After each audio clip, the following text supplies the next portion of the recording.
दोस्तों, आप सभी का स्वागत है आपके अपने YouTube चैनल यूनिक क्लासेज में। आज हम फलनों का संयोजन पढ़ेंगे। पहले ये देखेंगे कि फलनों का संयोजन होता क्या है, यानी कि कॉम्बिनेशन ऑफ फंक्शन होता क्या है। उसके बाद इस पर बेस्ड क्वेश्चंस करेंगे। तो आइए दोस्तों, हम पहले फलनों का संयोजन समझते हैं। फलनों का संयोजन होता क्या है कि जैसे कोई मान लीजिए जैसे कोई एक फलन है f जो a से b में परिभाषित है, और एक कोई दूसरा फलन है g जो b से c में परिभाषित है। एक कोई फलन है f जो समुच्चय a से समुच्चय b में परिभाषित है, और दूसरा फलन है g जो समुच्चय b से समुच्चय c में परिभाषित है। तो अगर जैसे मान लीजिए कि जैसे यही फलन ले लीजिए जिसमें 1 2 3 4, उसके बाद एक और फलन ले लीजिए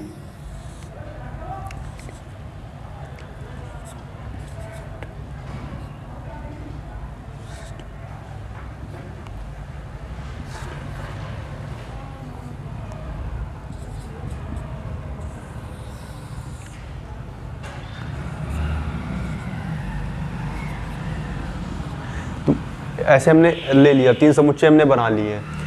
ये है समुच्चय A, ये है समुच्चय B और ये है समुच्चय C। तो ये समुच्चय A से समुच्चय B में कौन परिभाषित है? F परिभाषित है। समुच्चय B से समुच्चय C में कौन परिभाषित है? G परिभाषित है।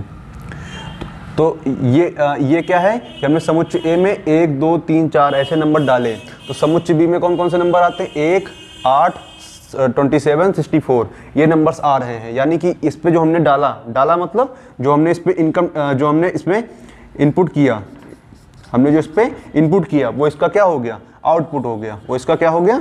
आउटपुट हो गया। फिर से समझिए, हमने जो इनपुट डाला वो इस समुच्चय का क्या है? आउटपुट। अब यहाँ पर हमने जो नंबर डाला था, जो नंबर हमारा निकल के आया है, यानी कि जो आउटपुट आया है वो 1 है, 8 है, 27 और 64 है। उसके बाद जब जी परिभाषित करेंगे यानी कि बी से सी में जाएंगे, तो यही आउटपुट इसका क्या बन जाएगा? इनपुट बन जाएगा। और इनपुट बन के क्या देगा? 1 देगा, 4 देगा, 9 देगा, 16 देगा। यानी कि अगर जब हमने इनपुट डाला तो वो निकल के आया आउटपुट। उसके बाद अगर हम जी को बी से सी पे जाएंगे, यानी कि जो आउटपुट आया वही हमारा क्या बन जाएगा? इनपुट बन जाएगा। तो जब ऐसा होता है तो वो क्या होता है? फलनों का संयोजन कहलाता है। और यहाँ पर एक बात ध्यान रखना, फलनों का संयोजन का मतलब ये नहीं होता कि फलनों को जोड़ना है। फलनों का संयोजन का मतलब इसीलिए उसको बोला जाता है कॉम्बिनेशन ऑफ फंक्शन, यानी कि फलनों का सिर्फ संयोजन, यानी कि एक फलन से दूसरे फलन पे कैसे परिभाषित कर सकते हैं, वो यही होगा, ना कि जोड़ना होता है। अब जैसे यहाँ पर फिर से समझिए कि जैसे मैंने बोला ये इनपुट है, इनपुट से हमने डाला, इधर आया तो आउटपुट। अब यही जो आउटपुट बन जाएगा इसका क्या बन जाएगा? इनपुट बन जाएगा। और इनपुट बन के हमको फिर से क्या देगा? आउटपुट देगा। ठीक है। तो जैसे आप एक एग्जांपल से समझिए, जैसे जो कपड़ा बनता है, कपड़ा किससे बनता है? कपास से बनता है। हमने क्या किया कि पहले हमने कपास लिए हमने, उसके बाद उस कपास को हमने किस पे डाला? मशीन पे डाला। तो वो क्या देगा हमको? कपड़ा बना के देगा, धागा बना के देगा। उसके बाद उस कपड़े को हमको क्या बनाना? शर्ट बनाना, टी शर्ट बनाना, कुछ भी जो बनाना है। यानी कि हमने पहले क्या लिया? कपास लिया। कपास को हमने इस मशीन में डाला, इस मशीन से बना हमारा कपड़ा, यानी कि क्लॉथ बना। और इसके बाद से इसको हमने फिर से कुछ मशीन में डाला जो प्रिंट करके हमको, मान लीजिए हमको शर्ट बना के दे देता है। यानी कि ये पहला क्या था? ये पहला हमारा इनपुट था। पहला हमारा ये इनपुट था। इनपुट में क्या था? कपास हमने इस मशीन पे डाला तो हमको ये क्या देता है? कुछ आउटपुट देता है जो कि है कपड़ा। उसके बाद अब इस मशीन के लिए इनपुट क्या हो गया? कपड़ा। इस मशीन के लिए इनपुट क्या हो गया? कपड़ा हो गया। और हमने जब कपड़ा डाला इस मशीन पे, दूसरे नंबर की मशीन पे, तो इसने हमको क्या दिया? शर्ट दिया, जो कि क्या हो गया? आउटपुट हो गया।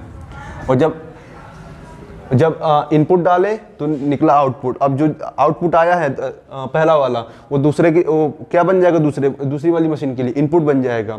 और इनपुट जो इनपुट आया है, अब उसको फिर से मशीन पे डालेंगे तो हमारा क्या बन जाएगा? आउटपुट। यानी कि हमने कपास डाला, उससे बना कपड़ा। फिर हमने कपड़े को दूसरी मशीन में डाला, जो कि बन गया शर्ट।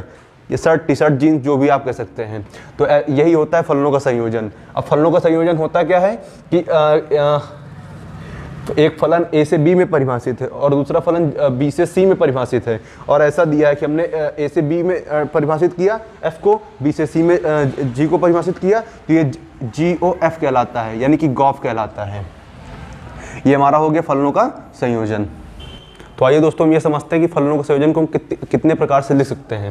तो जो हमारा एक हम इसको लिख सकते हैं FOG ऑफ x, एक लिख सकते हैं GOF ऑफ x, इसको हम ऐसे भी लिख सकते हैं FOF ऑफ x, और इसको हम ऐसे लिख सकते हैं GOG ऑफ x, यानी कि फॉग, गॉफ, फॉफ और गॉग, इसको हम इस तरह से लिख सकते हैं।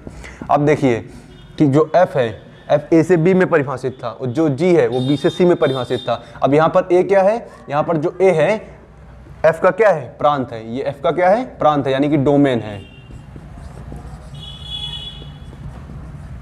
और b क्या है, ये जो हमारा फलन f है उसका क्या है, सह प्रांत है, यानी कि कोडोमेन है। इसको हम परिसर भी कह सकते हैं, रेंज भी इसको हम बोल सकते हैं।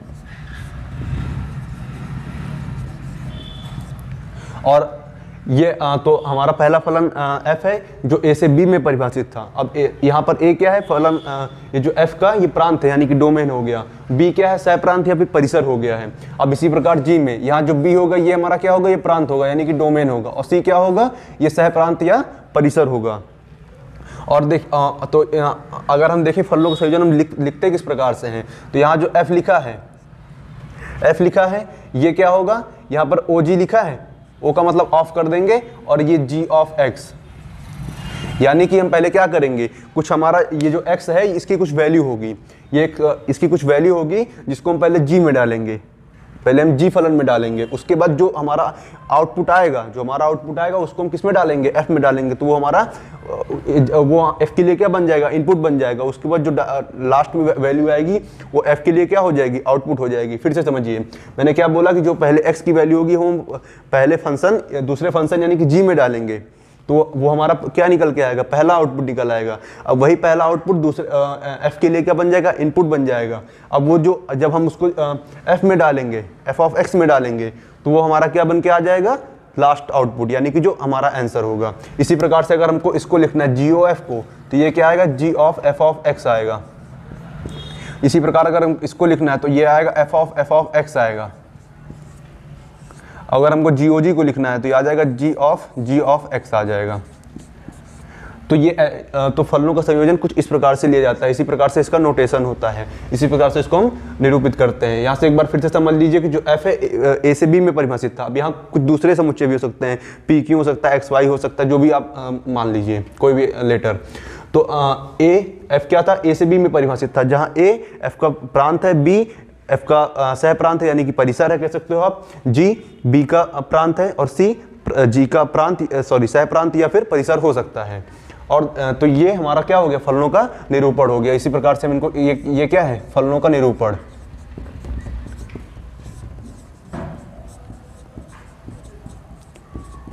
यानी कि नोटेशन ऑफ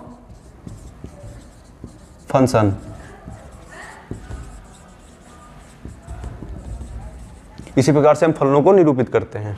तो आइए दोस्तों हम समझते हैं कि अभी तक हमने क्या समझा कि फलनों का संयोजन होता क्या है, फिर इसके बाद इसको हम निरूपित कैसे करते हैं, जिसमें FOG आता है, GOF आता है, FOF आता है, और FOH भी आ सकता है, कुछ भी आ सकता है। तो इनको हमने निरूपण इनका समझा कि निरूपण कैसे होता है। अब पहली बात है कि अगर हमको मान लीजिए कोई फलनों का संयोजन है जिसको हमको निकालना है, तो सबसे पहले हम देखेंगे अगर क्या वो फलन परिभाषित हैं। तो सबसे पहले हम उसकी देखेंगे क्या वो जहाँ पर जो भी हमको निकालना है जिन मानों के लिए, जिन समुच्चय के लिए, क्या उन पे परिभाषित हो रहे हैं। तो सबसे पहले देखेंगे परिभाषित कब होंगे।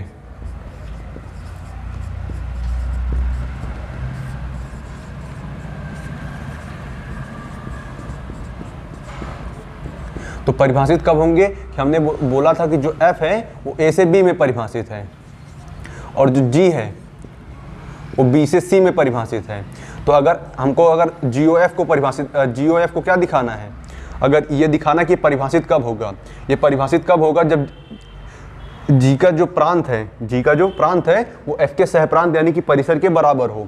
क्या हो कि जो यहाँ पर देखिए B यहाँ पर भी है, B यहाँ पर भी है, यानी कि दोनों वही होंगे, यहाँ भी समुच्चय भी है, यहाँ भी समुच्चय भी है, यानी कि जो G का प्रांत है वो F के परिसर यानी कि सहप्रांत के बराबर है। तो यहाँ पर GOF परिभाषित कब होगा, जब G का प्रांत F के सहप्रांत या फिर आप इसको परिसर भी कह सकते हो, इसके बराबर होगा। यानी कि domain of G is equal to codomain और रेंज ऑफ F। तो तब हमारा क्या होगा, G परिभाषित होगा। अगर ये कंडीशन हो रही है तो आपको, अगर आपको GOF निकालना है तो आपको पहले क्या देखना पड़ेगा कि जो G का प्रांत है वो F के परिसर यानी कि सहप्रांत के बराबर है या नहीं है। अब इसी प्रकार से अगर हम देखें FOG कब परिभाषित होगा, जब जो F का जो प्रांत होगा वो G के सहप्रांत या फिर उसको आप परिसर भी कह सकते हो, क्योंकि जो परिसर की वैल्यू होती है वो सहप्रांत में ही लाई करती हैं। G के सहप्रांत के बराबर या परिसर के बराबर होना चाहिए। यानी कि जैसे मान लीजिए G जो हमारा है वो A से B में परिभाषित है और F जो है वो B से C में परिभाषित है। तो जो F यानी कि जो इसका सहप्रांत होगा, ये जो इसका F का प्रांत होगा वो G के सहप्रांत या परिसर के बराबर होना चाहिए। अगर ये दोनों बराबर हैं तो FOG हमारा क्या होगा, परिभाषित होगा। यानी कि domain of F is equal to codomain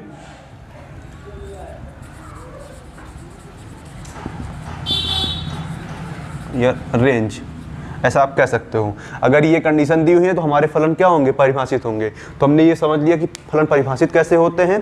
अगर हमको GOF को परिभाषित दिखाना है तो उनके मतलब किन्हीं भी फलनों के संयोजन को परिभाषित दिखाने के लिए हमको क्या करना है, उन फलन के प्रांत और परिसर या सहप्रांत को हमको बराबर दिखा देना है। अगर वो बराबर आ रहे हैं तो फलन हमारे परिभाषित होंगे, फलनों का संयोजन हमारा परिभाषित होगा। नहीं तो अगर बराबर नहीं आ रहे हैं, यानी कि पहले फलन का प्रांत दूसरे फलन के सहप्रांत या दूसरे फलन का प्रांत तो पहले फलन के प्रांत या सहप्रांत या परिसर के अगर बराबर नहीं हो रहा है तो वो हमारा जो फलनों का संयोजन होगा वो परिभाषित नहीं होगा। अगर बराबर है तो फलनों का संयोजन हमारा परिभाषित होगा। तो आइए दोस्तों हम एक एग्जांपल के थ्रू समझते हैं कि फलनों का संयोजन निकालते कैसे हैं और परिभाषित कैसे करेंगे। क्या लिखा है कि f ऑफ x x² दिया है और g of x tan x दिया है। f जो है हमारा r से r में परिभाषित, यहाँ r क्या है, रियल नंबर है, और g r से r में परिभाषित है। तो हमको दिखाना क्या है, अगर तो दिखाइए कि क्या फलन परिभाषित है। हमको पहले फलन परिभाषित दिखाना है। अगर परिभाषित है तो अगर है तो यानी अगर परिभाषित होगा तो g ऑफ f और FOG हमको ये निकालना है। अगर नहीं परिभाषित होगा तो ये नहीं निकल पाएगा, मतलब हम नहीं निकालेंगे फिर। तो देखिए पहले हम इसका परिभाषित है कि नहीं इसको देखते हैं। तो हमारा यहाँ पर हम देख सकते हैं कि जो f है वो r से r में परिभाषित है और जो g भी है वो भी r से r में परिभाषित है। यानी कि जो f है वो रियल नंबर से रियल नंबर में बिलोंग कर रहा है और जो r है वो भी रियल नंबर से रियल नंबर में बिलोंग कर रहा है। यानी कि जो अगर हम देखें जो g का सहप्रांत है, जो g का डोमेन है वो f के कोडोमेन यानी कि रेंज के इक्वल है, क्योंकि यहाँ भी रियल नंबर यहाँ भी रियल नंबर है। तो यहाँ से हमारा GOF परिभाषित हो गया। इसी प्रकार से अगर FOG देखें तो जो f का प्रांत है, f का जो प्रांत होगा वो g के सहप्रांत के इक्वल होगा।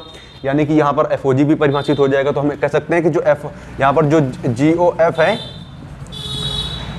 यहाँ पर लिख देंगे चूंकि g का प्रांत बराबर है f के सहप्रांत के,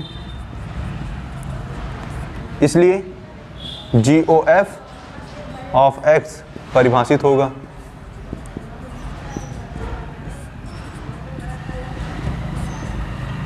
ठीक है। उसके बाद अगर हम देखें इसके लिए FOG के लिए तो यहाँ पर हम देखेंगे G बिलोंग्स टू R और F such that belongs to R। तो यहाँ पर देखेंगे जो F का प्रांत है वो G के सहप्रांत के बराबर है। तो यहाँ लिख देंगे चूंकि F का प्रांत बराबर है G के सहप्रांत के, इसलिए FOG ऑफ x परिभाषित होगा या परिभाषित है। तो आप समझ गए होंगे कि हमने परिभाषित कैसे दिखाया है, यानी कि किन्हीं भी फलनों का संयोजन को परिभाषित दिखाने के लिए हमें उन फलन के प्रांत और सहप्रांत को देखना है। अगर वो दोनों बराबर है तो वो फलनों का संयोजन परिभाषित होगा। अब इनको हम निकालते हैं कि कैसे निकालेंगे। हमको पहला क्या निकालना है, GOF ऑफ x निकालना है। तो मैंने कैसे बताया था कि पहले g लिख लेंगे, उसके बाद इसको ऐसे नोटेड बड़े ब्रैकेट में बंद कर देंगे और अंदर लिख देंगे f ऑफ x। तो देखिए यहाँ पर f ऑफ x कितना दिया है, x² दिया है। f ऑफ x हमको दिया है x² और g ऑफ x कितना दिया है, tan x दिया है। तो f ऑफ x कितना है, x²। तो इसको हम यहाँ पर पुट कर देंगे, तो ये हमारा आ जाएगा g ऑफ x²। हमने क्या किया कि ये f ऑफ x यहाँ लिखा है, f ऑफ x की वैल्यू कितनी है, x² है, हमने ये x² उठा के यहाँ रख दिया। अब देखिए अब क्या हमको निकालना है, g ऑफ x²। तो जो g ऑफ x होगा, जहाँ g ऑफ x में जहाँ x होगा वहाँ पर ये जो वैल्यू है उसको हम पुट कर देंगे। तो g ऑफ x में x कहाँ है, यहाँ पर है, तो यहाँ पर x की जगह हम क्या कर देंगे, x² पुट कर देंगे। तो यहाँ से हमारा GOF कितना आ जाएगा, ये आ जाएगा हमारे पास tan x²। कैसे हुआ समझिए, हमने क्या निकाला, GOF। ये क्या होता है, g of f of x होता है। अब यहाँ से f ऑफ x क्या दिया, x² दिया है। अब हमने ये हमारा क्या था, इनपुट था, हमने इस पे डाला, बन गया आउटपुट। अब ये जो नया आउटपुट आया वो g का क्या होगा, इनपुट होगा, नया इनपुट होगा। अब ये जो नया इनपुट है वो आगे क्या निकल के आएगा, g के लिए आउटपुट निकल के आएगा। और यहाँ पर देखिए, यहाँ पर क्या आया, g ऑफ x² आया है। अब यहाँ जो g ऑफ x² है और g ऑफ जहाँ x लिखा है, जहाँ पर वहाँ g ऑफ x में जहाँ x लिखा होगा वहाँ पर हम ये x² पुट कर देंगे। तो tan x में x यहाँ पर लिखा है, हमने यहाँ x की जगह कितना पुट कर दिया, x² पुट कर दिया। इसी तरह से अगर हम देखें, हमको FOG निकालना है, तो ये कैसे होगा, ये होगा f of g of x होगा। तो यहाँ देखिए f ऑफ, देखिए यहाँ gx लिखा है, gx कितना लिखा है, यहाँ tan x लिखा है, तो हम यहाँ tan x लिख देंगे। अब क्या करेंगे कि जहाँ ये f ऑफ tan x बन गया है, तो ये क्या होगा, हमारा x होगा। तो f ऑफ x में जहाँ पर x होगा उसकी जगह हम ये पूरी वैल्यू पुट कर देंगे। तो f ऑफ x में x कहाँ है, x² है, तो ये कितना आ जाएगा, x² की जगह हम कितना, x की जगह कितना पुट कर देंगे, tan x पुट कर देंगे। और यहाँ पर क्या लगा है, स्क्वायर लगा है, तो ये आ जाएगा हमारे पास tan² x हो जाएगा। तो ये हो गया हमारा आंसर। ये एक ये आंसर है और एक ये आंसर है। तो मैं आशा करता हूँ कि आप लोग समझ गए होंगे। अगर आपको ये वीडियो अच्छा लगा है और समझ में आया है तो हमारे चैनल को लाइक करिए और सब्सक्राइब कीजिए।